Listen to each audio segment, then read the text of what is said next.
This is the Enjoyer Podcast. I'm your host, James Dixon. My guest today is one of the most interesting people I know. Anna Hoffman grew up in Jackson but lives in Ann Arbor and carries pieces of both with her. I talk often on the Enjoyer Podcast about the thing behind the thing, and in Anna Hoffman I found a fellow traveler on that path. A few weeks ago I wrote a story on the Enjoyer website called Gay Slurs Are Okay If the Right People Say Them. At the time, Republican Michonne Maddock, she saw a picture of the Michigan delegation at the Democratic National Convention in Chicago. She captioned it in her way, and hags. What came back was a torrent of tweets and stories that accused Maddock of being a bigot. State Rep Jason Morgan, the Ann Arbor Democrat whose tweet Maddock responded to, didn't treat it as a singular tweet from a singular person. He took to the pages of a gay publication and said that Republicans, as a whole, are dangerous to gay people. In the pages of the Enjoyer, I called Morgan's bluff. Another Democrat running for the Michigan House in 2024 is Daniel Mahoney.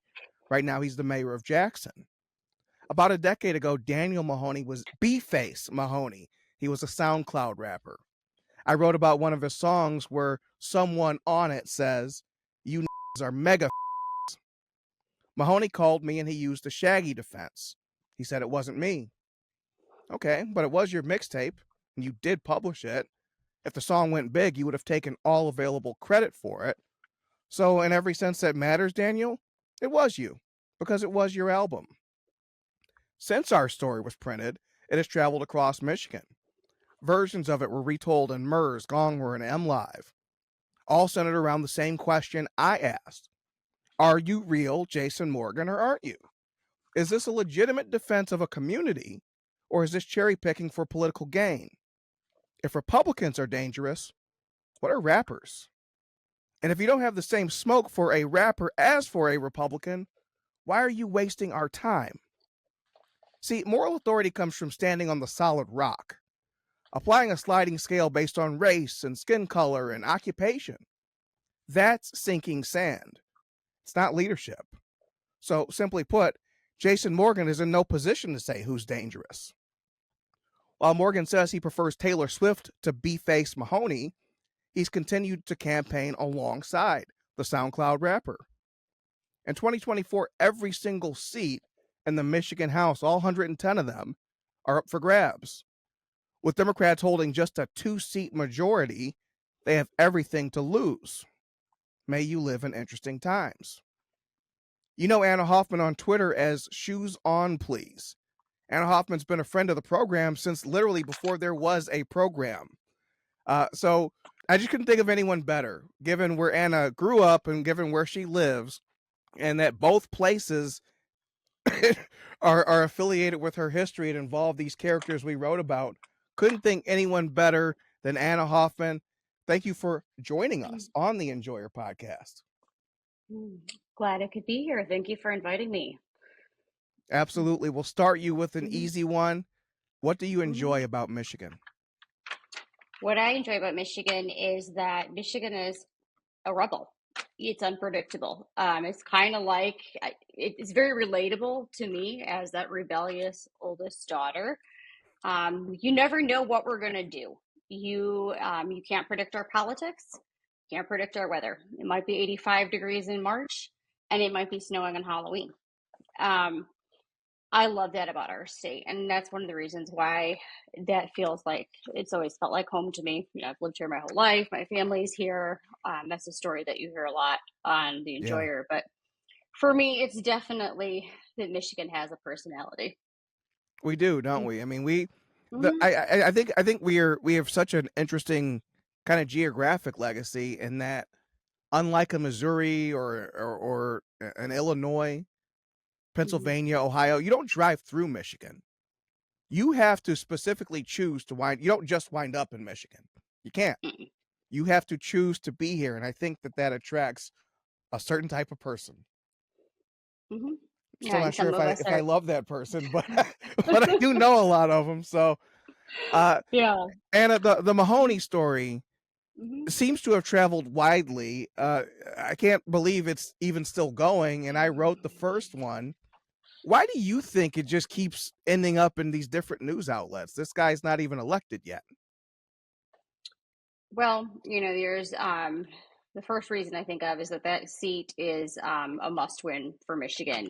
It's very close on the margins. It could go either way. It's a true swing seat. The second reason is that the hits just keep coming on this guy. His past is catching up to him in real time, and it's unbelievable. And it's worth reminding the listeners that he's the current mayor of Jackson.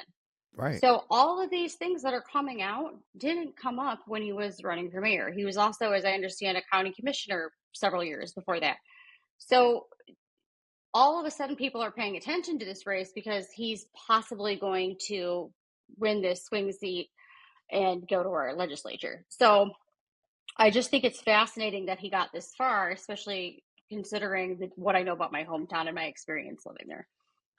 I do find that fascinating, and Mhm. it seems like in 2024 in particular, vetting is not a thing anymore. I think about the Mark Robinson story in North Carolina. That never came up. I mean, it's usually it's your own team that vets you first, and that may be how it originated, because you kind of have to tell them what to look for so they can protect you. But between that and this Mahoney guy, I mean, the way he's responding, I don't know a ton about this guy. He's not that interesting to me. But the way he's responding, the tenor of his response tells me not that he's tired of talking about it, but that he's never had to answer for it before. So to Yeah. me, I see a media that has largely gotten out of the business of doing what it used to do, which is vet politicians and say, are these people worthy of serving us? Correct. It's also interesting to me that the last candidate Democrats nominated for this seat had a very similar story in that close to the election, it was discovered he threatened to perform some sort of act of violence at a school. And that came to earth during the election last cycle in this exact same district. I grew up in Jackson. There are good people in Jackson. There are people with character. There are people that we had good media back then too. I don't know where they are. The But CitPat, how right? The did this? Citizen Patriot. You got it. Yeah. So how did they get this far? How has this happened 2 cycles in a row? Do they really think they can just keep putting these people through and nobody's going to pay attention? It's really quite something. And it makes me wonder whether they knew and didn't care, or didn't know because they don't care, because the point is you're going to have to accept us with all of our lumps. Whoever we put forward is who you need to vote for. I think that would be a dangerous strategy because this is a very competitive, close district by all Right, available it's not metrics. just deep It blue. doesn't make sense that they would do that. It's almost like they have not done their homework, they've gotten lazy, too comfortable, something. And you have to wonder too, are these candidates honest? I mean, when they're being vetted to run for these positions, are they disclosing what might be in their background, or is their team just assuming that they're good people and the conversation never comes up? And I think another thing that happens, and I could see this happening with Robinson for sure, because he was lieutenant governor, and so running for governor is kind of a natural thing. It would have been tough to deny him that. And then you have a guy who's mayor of a a fairly prominent city in Jackson. I wonder if there's a belief that these people were already vetted to have risen to the level they're at, and thus they don't need to be. Social proof, Correct. basically. That could be true. And in the case of both Mahoney and his predecessor, some of these records appear to be from before, when they were very young, not necessarily juveniles. Maybe in the other person's situation, he was a juvenile, but it could be too that some of the public records were sealed or, because of their status as somebody who was younger when things occurred. In Mahoney's case, however, that's certainly not the case. I mean, these crimes that I've found were committed well after his 18th birthday. So whether or not he got a deferred sentence and then it was the record was sealed and it wasn't on his permanent record, so to speak, is a possibility, but you can still find these things. And so it would have been on him to really step up and be transparent when he was going through this process. Right. Through the process. Mm-hmm. Now, you took it on yourself. I mean, there was a point when you were going to the gym and you did a public service, actually. You Mhm. listened to the B-Face Mahoney catalog. What did you find? Are you shocked that he's not performing at the Fox Theater tonight? I mean, the music, I couldn't get through it, first of all. There was just too much there. These are not lyrics that I would want my children to hear under any circumstance. Oh, you didn't And play this in the car on the way to the game? no, we won't be doing that. And even as a 40-year-old woman who grew up during the rise of Eminem and some other very questionable music, the lyrics really make me cringe now.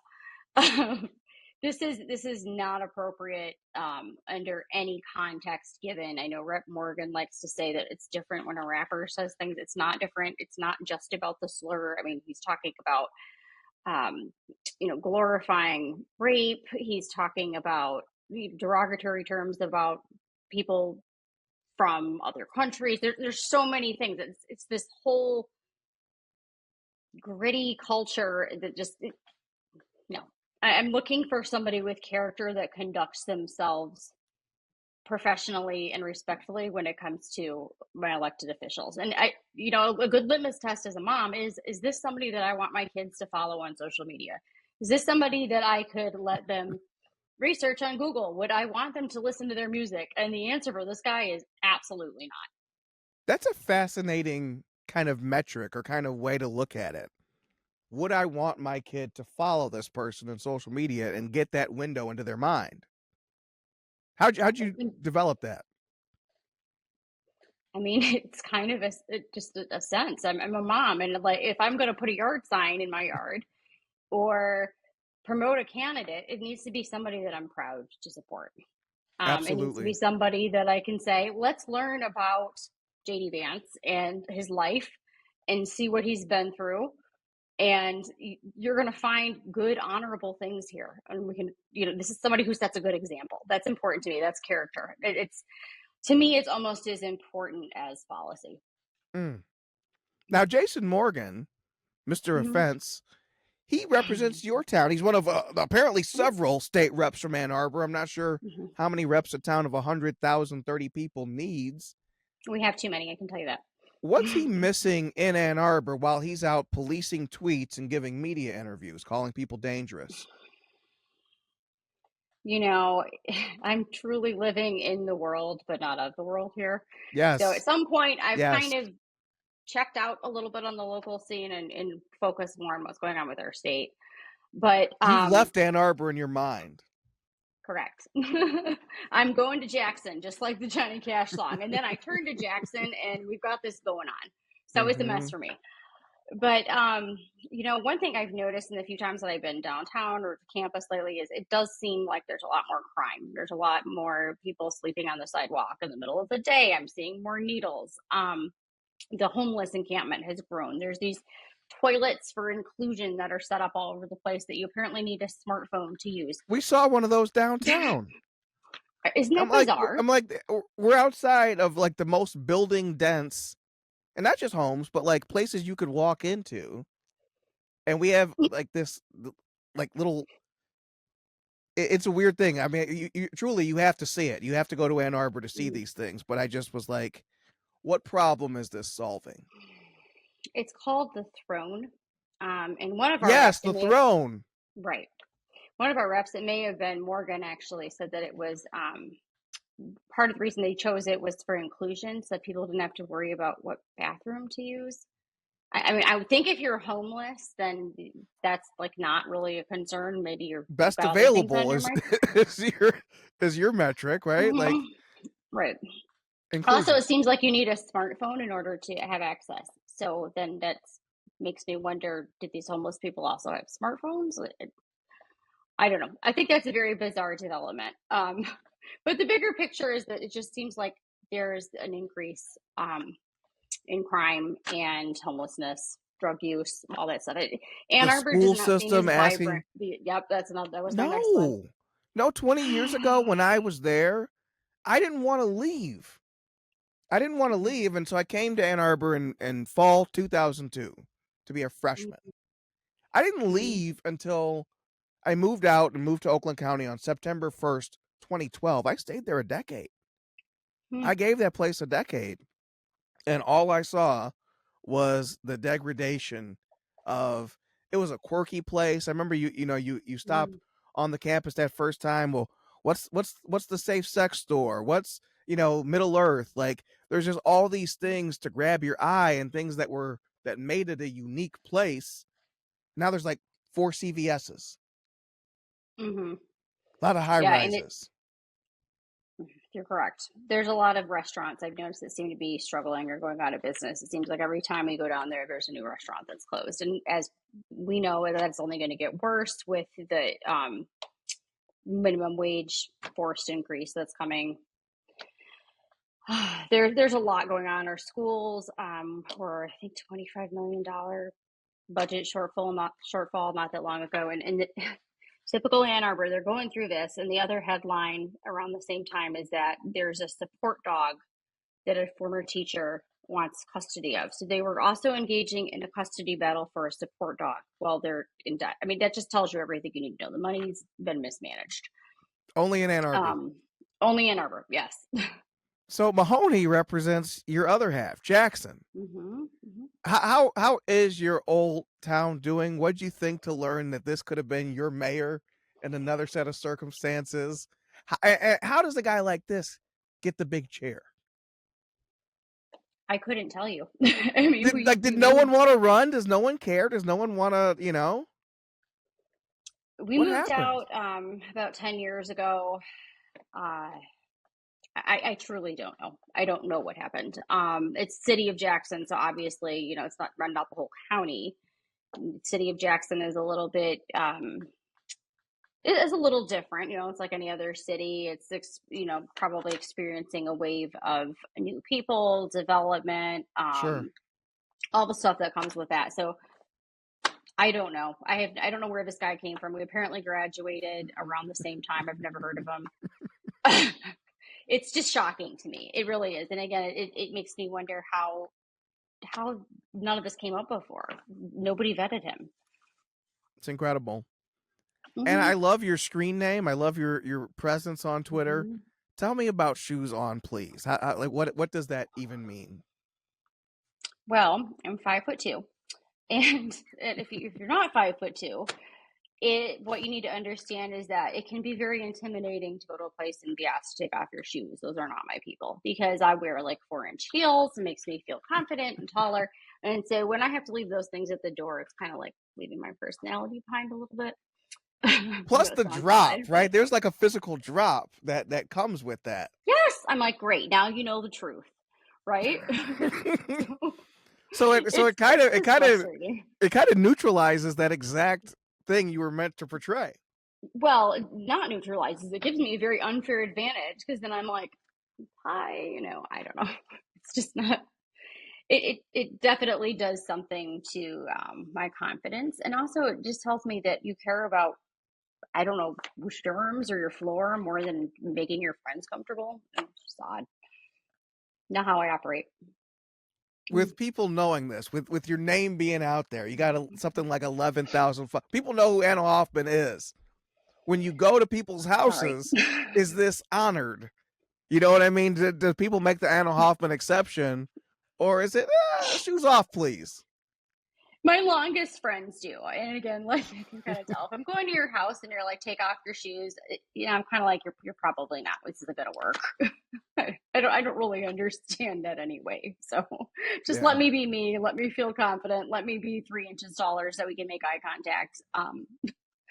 That's what it's about. Well, Kind of and it's not silly, like but they're gardening shoes or something. I mean, heels, right? mm, Like it's not like they're right. They're dress shoes. I wear good shoes. right. You didn't run the town in them right before that. So Anna, You you can see you me getting upset just thinking about all oh, this. it's rising up. That's why we're about to switch gears. Uh, Yeah. you you are one of the most effective gadflies in the Michigan media. I put you up there with a Matt Wilk. You know what I mean? You guys have this great ability to see what stories are missing, to see the slant, to see where they're trying to push you. Hmm. You've been here. You're a lifelong Michigan girl. is it actually bad right now, or has it all basically, did it Mhm. get worse, or has it been bad in ways we maybe didn't appreciate when we were younger? That is a really good question, and I don't have an answer to that. I was pretty checked out up until the COVID years. That's when I really started to get involved again You thought because life that's was just good. You thought what we all thought, that things run themselves, Ann Arbor schools run themselves, yeah, right? well, my kids all went there and You things you were you great and they you were live in a learning and stable community with a great school hmm system. You hmm just keep paying your stuff and you're good to go. And then that right. all changed. Yeah, and I think and in retrospect, looking back on that time, I really trusted everybody. And what's different now is that I don't trust anybody. I mean, these people that I thought were my friends that I hung out with, in the PTO or at the pool in the summer or had over for dinner that were so knowledgeable and kind and inclusive and focused on educating me and, going on these journeys, they changed overnight when COVID happened. It was Mm, like, how dare you question the narrative? And it was the switch flipped. Their masks went on and they went off at the same time, if that makes sense. It was like, right. I see you for who you are now. You're telling me that no child in this town can go to school because it's too dangerous, but you're also asking me if I want to ride to the BLM march? No, this doesn't make sense. These aren't compatible things. And Right. so it was pretty fast that I figured out just the level of hypocrisy that we're dealing with, especially on the left and their ideas and just the way that they view the world through this lens of incompatible beliefs. Mm. You have a Mhm. hashtag that you use. It's on its way to becoming a movement, should you take it that direction. What does resist trending mean? How do people go about that? So, another part of my background is that I worked in criminal defense before I was a mom, before I really got into sort of the media criticism. And I think that did something to my mind where it's trained to look for the reasonable doubt in every situation. And the way that that translates to life for me is I don't just take things at their word. None of us should. And we shouldn't take people for what they say to be true. We should always look for what's really going on here. It's approaching life with skepticism, Mm. and looking for how do I know this is true in every single situation, and what is the exception? What is not being said? And so, as that applies to resist trending, there's so many of these trends that especially moms jump on. This joy movement with Kamala Harris. Man, that was Those short-lived. I know I'm not saying the enthusiasm here that I've seen before, so No. that's a good sign. No. But um, there's so many of these things. There's those ugly big plastic bags they all had at the pool this summer. Um, I don't know. I guess they're expensive. The Stanley cups, whatever the thing is, you got to ask yourself, why is everybody into this thing? Why is it a thing? And why should I embrace it? And most of the time, you shouldn't. You should be the one that stands out and does things a little bit different because there's something there that that's calling you to conform, and you don't have to. So I guess that's where that's going. I see that in news too, where you talk about conforming. I mean, it is common these days. Everyone goes to the hmm same press conference. Everyone comes home and writes the same exact story. hmm I get the feeling you would take a different approach if you were writing the news. Yes, and How? I do because Yeah. How, yeah, how would go you ahead. how would you undercut the herd of repeaters? I think you got to start by looking. I think I mentioned this morning. You got to look at what they are overemphasizing.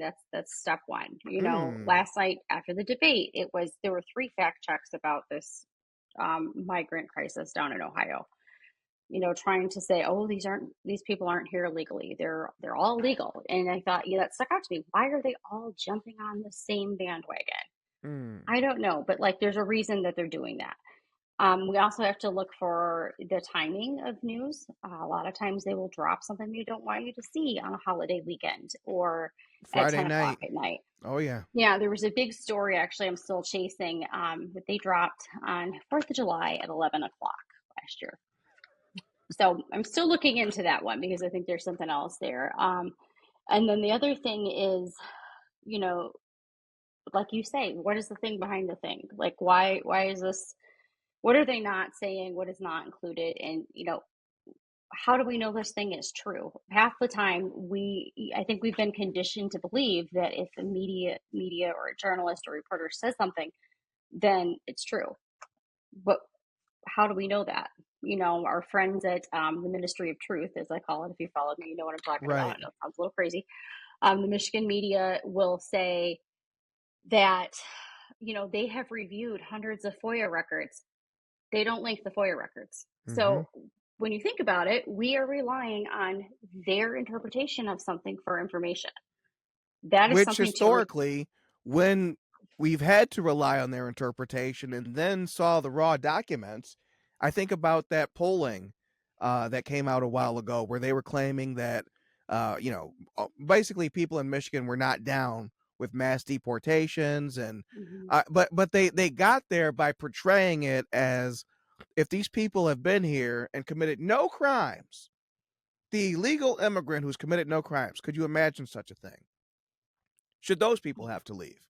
And so you ask a skewed question, you get a skewed response, and then the Craig Maugers, the Chad Livengoods, they just print it and say that's what people said. And it wasn't Right. until we saw the questions themselves and how slanted they were that we were like, okay, this poll is garbage. What I think undergirds this unwillingness to print these FOIAs or the unwillingness to show the crosstabs on a poll is that gatekeeper mentality.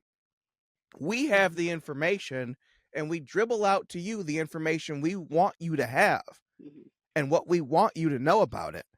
Because if you had it, you might come to different conclusions. You might tell different stories. You might tell better stories that travel further. So I am the decider of what you need to know. I'm the decider of what's appropriate for you to know and what you eventually do get to read. They think they'd lose too much power by telling you, here's the link to the bill and here's the documents we're talking about. Yeah, and that's exactly what a Ministry of Truth does. They get the information from, they have elite access to whomever, the people in power. They get whatever information they want them to have with the talking points, Right. and they print those. They are the gatekeepers. You're absolutely right. And then if it goes outside of those boundaries, then it's mis or disinformation or whatever the current Orwellian term is for it, rather than true and false, right? Or here's the information. You're smart enough to read through it and you decide how much this stuff matters to you. Here's what we know to be true. You decide what weights and measures to put on it. Correct. Like I've noted in your work, especially, you ask a lot of questions. I think this is something that I've talked about earlier with my kids, and also like in this search for truth, this where's the reasonable doubt, is constantly asking yourself the questions. Did the Democrats in Michigan know about Daniel Mahoney's past or not? That's a good question. Right. We don't, has he turned his life around and become this great charismatic leader that has remorse for all these things? I mean, is he a different man, or did he just stop rapping? Exactly. And it's like that beach ball. And I was thinking about this earlier too when we were talking about him, is especially, I've heard this analogy that the truth is sometimes like a beach ball, and you can push it underwater for a long time, right? But no matter what you do, it's gonna pop up. And this guy's got like 4 or 5 of them that he's trying to hold down, and they keep coming up. That's what it looks like to me. And I think about we'll get you out of here on this one, the similarity with the Mark Robinson case again, where I see both men occupying a no man's land. Robinson has denied that he did it, but his denials are, and you guys will have to look up I'm not going to even go down that road. Yeah. Look it up. I could not explain it to you if I wanted to, and trust me, I don't want to.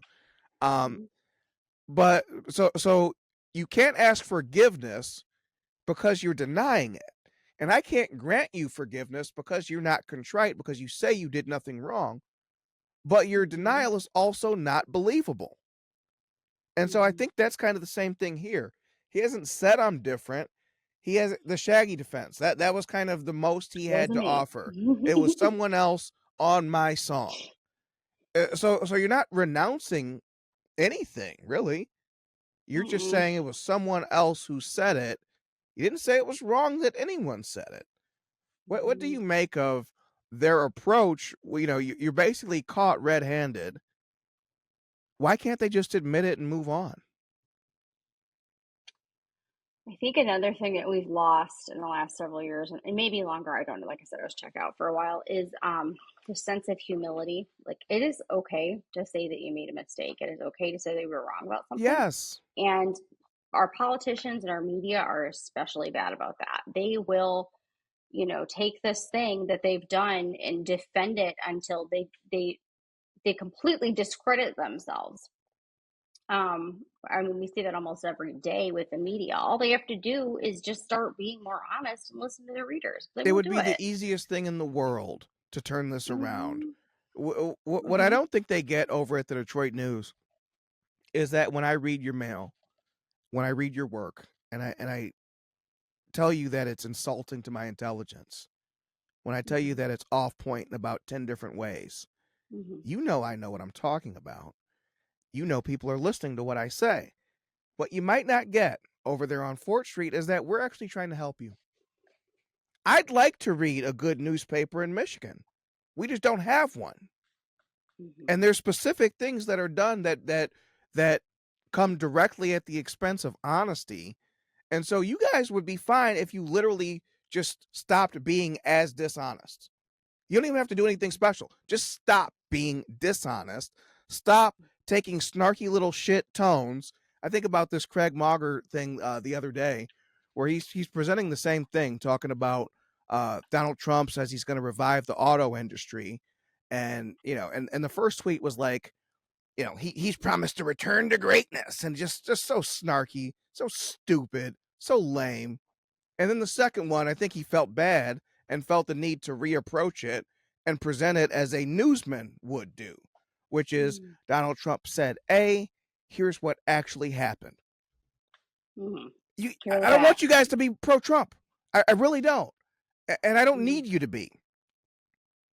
You actually shouldn't be pro anybody. The best thing you could do for us and for yourself is cover every politician the same way, hard and with skepticism. And I'll get you out of here on this one. Why don't they do that? I don't know. I don't think that everybody lives in full pursuit of the truth like people like you and I do.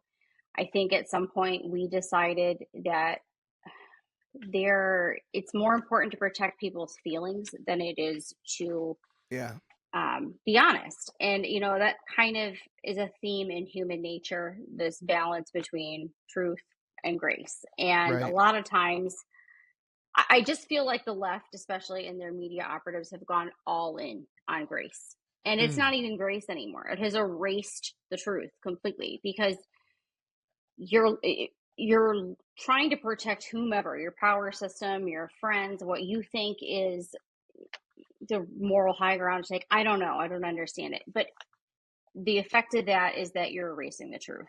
And I think on our side, we could probably extend a little more grace once in a while. To be honest, we could. You know, we're hard hitting. We just want the facts. You know, we do have to extend and offer forgiveness once in a while too when people make mistakes, and that comes into, you know, being humble and recognizing that nobody is perfect at all, and people make mistakes. Like you said earlier, we're not voting for John the Baptist, right? We're voting for somebody who's got sound policy and is best for our state, our town, America, whatever. And it's a balance. Nobody's perfect. See, I bridge this to Donald Trump, or no, to Joshua Lysak, actually. He was on, the author of Unhumans, talking No, it's about how the fantastic. right tends to push away and punish its radicals, while the left rewards its radicals. So to me, the right thing to do with a Mark Robinson, if he's on your team, the only appropriate attitude in politics in 2024, I'm not saying 2026, just right now, is my team, right or wrong. Because if you don't get that, then you don't get what this is about, which is someone's going to have all the power and someone's not going to have any of the power. And so I think, Grace, that mission could start at home. Start with saying, hey, so the blue team has basically decided to do away with values. Do what thou wilt is their only value system. There's no limits on anything. No limits on abortion. Do whatever you want. Screw whoever you want. And then one team is left to carry around all this baggage of values. And because you dared to preach them, now anytime you do something human that contradicts it, now you're just a bad guy and worthless? Oh, no. Oh, no. Oh, no. You're much better off trying to walk the righteous path and stumbling on it and having your knees all cut up from it and your elbows all scraped up from it than saying, well, do what thou wilt. I haven't violated my values because there are no values. Right. That's progressivism too. It's this constant walk towards something. They're just always progressing. There's no end goal. It's just, let's just keep going, see where this takes us. You know, more. Quite frustrating. I think another thing, go back to your point, you said that you have to root for your team. I think that it's become hard to tell who's actually on your team. That's a hard lesson to learn. Yeah. You're not on my team just because you have a certain letter after your name. There is more to it than that. You don't have to necessarily amplify everybody, right? Right. You can put that yard sign out for the people that you really believe in. I have a few of those. You can choose not to put out a yard sign for some people. You do not have to endorse every candidate that you're voting for. These are simple things, right? So this can be disturbing, especially on the left when they go and cancel someone like we saw, because they're amplifying something that they claim is so offensive and awful. Why? Just don't say anything, or maybe talk to that person it's so privately. offensive and awful that I had to repost the Rashida Tlaib cartoon, Alyssa Slotkin, right? Exactly. It's so bad that I have to show you it in talking about it. That means they don't think it's bad. They think it's useful. Just like this guy, Morgan and Mahoney. They don't think it's bad what Michonne said. They think it's useful to attack her for it. Because if they thought it was bad, they would distance itself from the guy who platforms language like that. And that's probably why you haven't seen Dana nestle with him since. Yeah, to her credit, that was like one time when her not going to that fundraiser that was one time. I was like, all right, we're on the same page here. Right, what do you know? Right. Apparently there is a standard. So we've done some good work here. Anna, I want to thank you for taking the time today. You're on Twitter, Shoes On, please. Where else can people find your presence? Well, I am trying to get into the Instagram world. You can find me at MI Millennial Mom. So that's MI Millennial Mom, all one word, lowercase, or Resist Trending. I have 2 accounts on there because you never know when you're going to get taken offline. And then for TikTok, it's also MI Millennial Mom. So MI Millennial Mom, all lowercase. Well, Anna, thank you for the conversation, and we'll be sure to take that to social media. All right. Thanks for having me.